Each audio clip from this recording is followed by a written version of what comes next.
at NFT LA, and it's been an amazing week so far.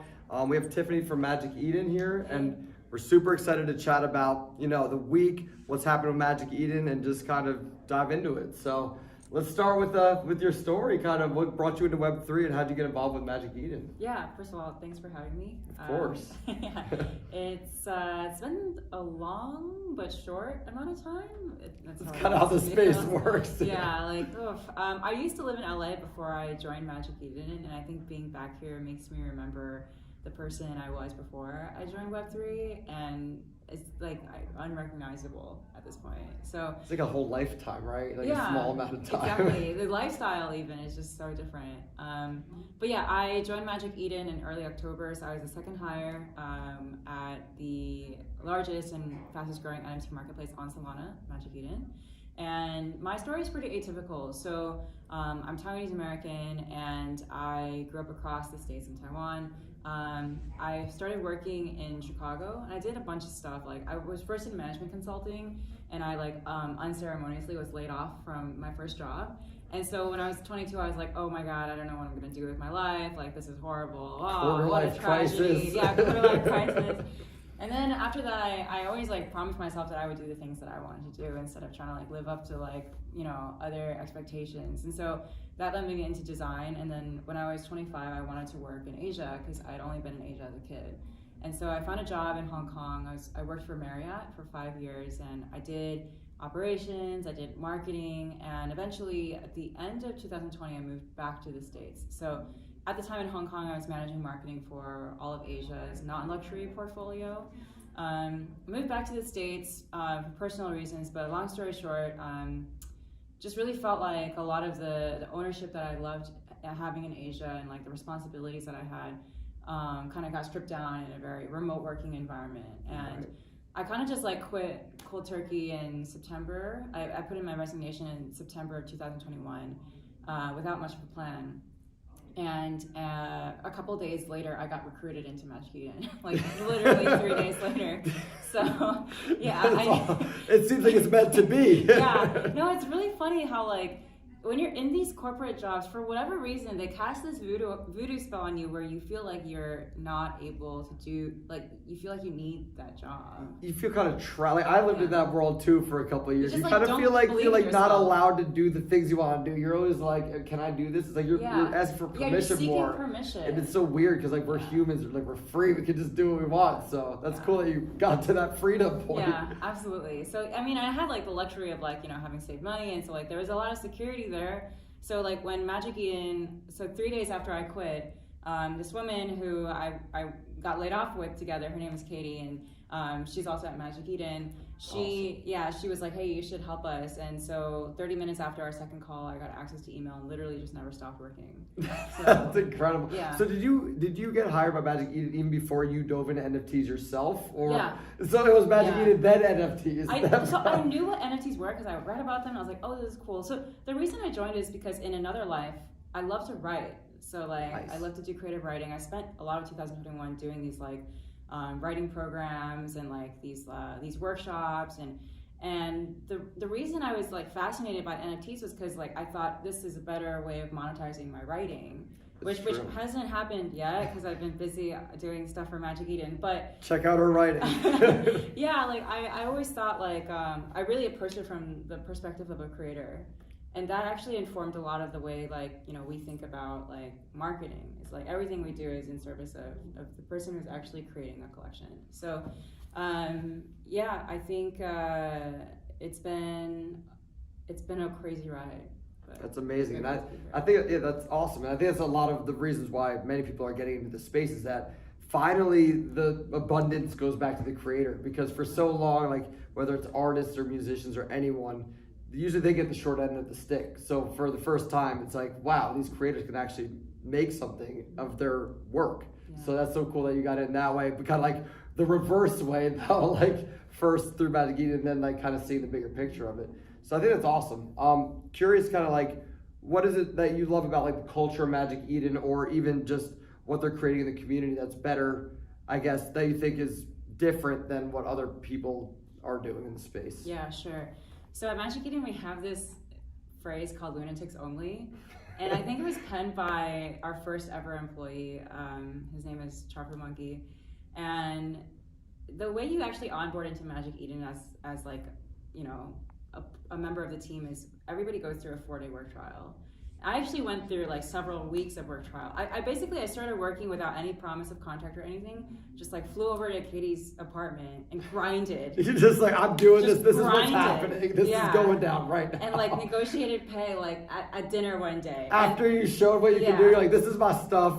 Basically, that's like, awesome. It's such a hustle, but now we still require like a 4-day work trial, and that's kind of like the last stage of the interview to really make sure you're a good fit. And then we give people, you know, we pay people for that work trial, so, you know, do right that's by fair. them. But basically, there's like a go or no go decision, and so everybody who like is in Magic Eden has gone through that, and so there's this sense of like, you know, wow, just super bullish and super like ready to work.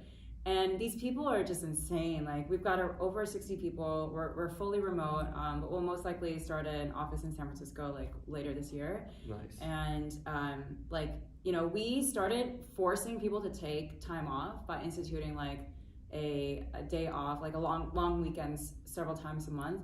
And like people are still online on those days. You're like, go take a break. They just like won't take the break. That's the because like, you know, what do you do in your spare time? You go on Twitter. You go on Discord, go on Twitter, I'm checking in with the community. Yeah, like the work and life like blends, you know. So I think it's an amazing, it's a young group of people. A lot of them are like, well, a lot of people that we hired started collections on their own. They're actual founders. That's so cool. And we give them the space to like, you know, do their project and work at Magic Eden at the same time. And so we have this amazing like Web3 DNA in our company. And yeah, I don't know if people realize that, but I mean, I didn't realize that. I love that. We got to get that out there. That's amazing. I love that. Like a lot of people work and they have their own thing, and that's so different than what we were talking about earlier, where it's like that corporate life. You feel like they own you, and you're like having to ask like that freedom to be able to create, but also contribute to the greater ecosystem. I think is huge. Yeah. And I think that really plays in like what you guys are building with the DAO. Also, like if you could touch on the DAO a little bit, that's like a community-driven organization. So like, what's the thoughts and plans there? Yeah, absolutely. So we always wanted to position ourselves as like Web3 first over Web2 any day. So Magic Eden was started by 4 co-founders, and their backgrounds span a lot of consumer internet companies, so a bit of Web2, but also like Web3. So FTX, you know, one of the earliest employees at DYDX, and so I think like we always knew we wanted to make this play that was indicative to the community that like we wanted to give back.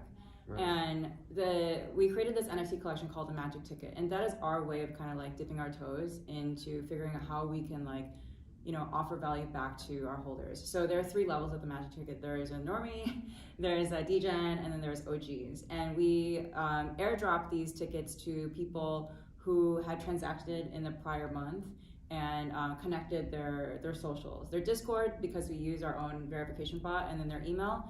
It genuinely was to 1, send a weekly newsletter, and 2, like make sure that it wasn't, you know, you weren't using 20 wallets to get 20 Magic tickets. And I know people do that kind of thing. Yeah, I mean, I think a lot of people still they'll probably find a way, but at least you're making it a little harder. But, yeah. So like some of the stuff that we do, like, I mean, there's like the fundamental social programs and events that we're doing, but I think very soon you'll see we're actually coming up with perks, meaning like ecosystem perks, discounts, like private access, or like beta testing for different products, different projects. Like for example, one thing we're working on is like a discount for a staking service. Nice. And so we want to actually work with our favorite collections and like members of the ecosystem to offer value back to like these 30,000 people, like because we have 30,600 tickets. The second thing that we're working on is rewards, which is slightly different from perks. But it's the idea that like, we want to give back. So if you transact a certain amount with Magic Eden, you will receive some kind of like chance for a reward or an actual like way of getting a reward. I don't want to reveal too much. Right. You got to keep it low key, but yeah, well, you got to find out more Magic Eden. Right. We're trying to be careful to like not spur like wash trading. Right. Like that's the biggest concern. But what we want to do right and like make people feel like they spent so much money on Magic Eden that they get something back.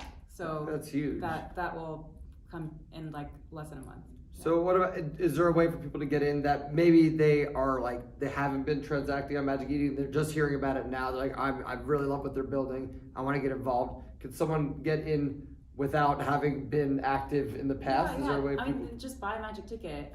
I True, mean, it's like, it's a huge, I think it came out at a time, and I think there's still this disillusionment now that like, and all these like really small, drops, and then you see like the price point, and like in the middle of that, we released this giant collection of like 30,600, and it's like very affordable. I think the floor price is like 0.2.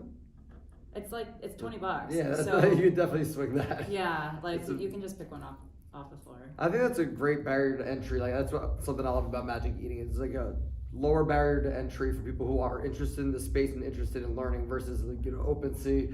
And not to Who? I'm just kidding. like what are you even talking about? But yeah, I mean I think it's just a really great entry point for people to get in and then obviously get more involved in the community, which is huge. But and you guys recently received a Series A, is that correct? Yeah. And what's the plans with that? Yeah. There's a lot of funding coming in. What's next? So 27 mil. Low key. It's 27 mil. Actually, like so I haven't shared this a lot, but like so that valuation was actually it was from November.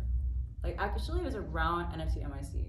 Oh. And the reason it took so long to close is because like we kept changing the location of our company. We were first going to be headquartered in Hong Kong, then we decided we were going to be headquartered in Singapore, and then we decided to be like headquartered in the States. So between all this like changing, it just took a while to get all of our documents together. But I think like it's severely like we're valued like way more than what that announcement then at the time of that announcement. Right. So yeah, it's still exciting though. So it was led by Paradigm, other folks such as like Electric, Sequoia, who else do we have? Greylock, Kindred Ventures. I can kind of go on and on.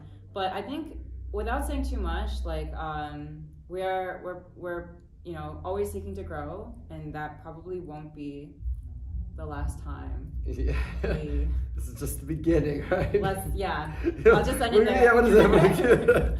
But we'll do it in a Web3 way. No, that's amazing. So, I mean, just kind of, first of all, appreciate you being here. This is awesome. I love what you guys are doing, Magic Eden. Last night, y'all threw an amazing party. There was entertainment, Ice-T, or not Ice-T, Sir Mix-a-Lot. I'm getting all mixed up. Sir Mix-a-Lot, Waka Flocka Flame played.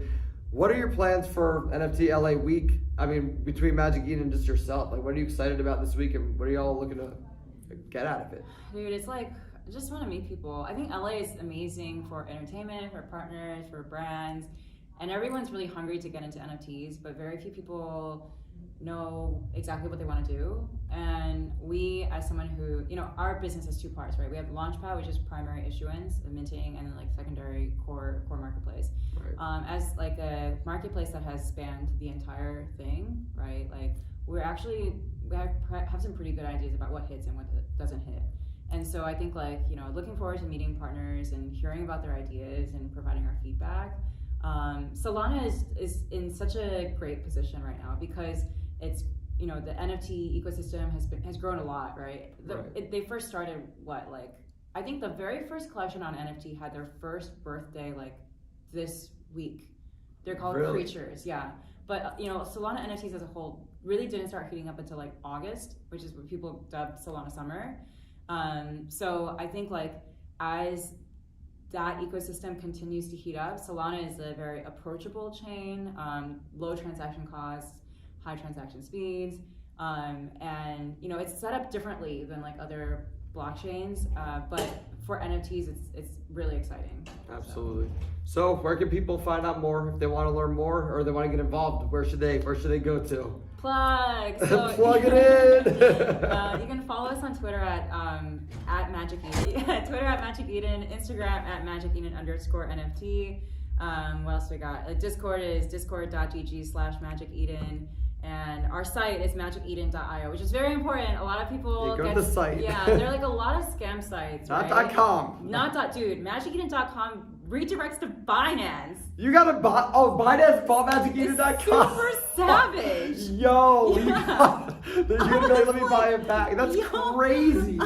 Oh my god. You're like, do we just buy Binance? Binance? Come on. We expect better from you. But anyway, whatever. Yeah, so magiceden.io is our site. Awesome, and do you want anyone to follow you personally on your journey? Yeah, or sure. give me a plug as well, you know? Yeah, I'm like pretty shy about it because I spend most of my time thinking about marketing for Magic Eden. But my handle is by Theophana, so B-Y. Theophana is Theophana. It's just the Greek version of Tiffany. So that was my anonymous name. That's pretty awesome. Now it's super non-anonymous. Non-anonymous. Non-anonymous. Face is right here. So. Well, thank you so much for being here. It's been awesome. We look forward to seeing what happens. And with all your magic, I disappear from view, and I can't get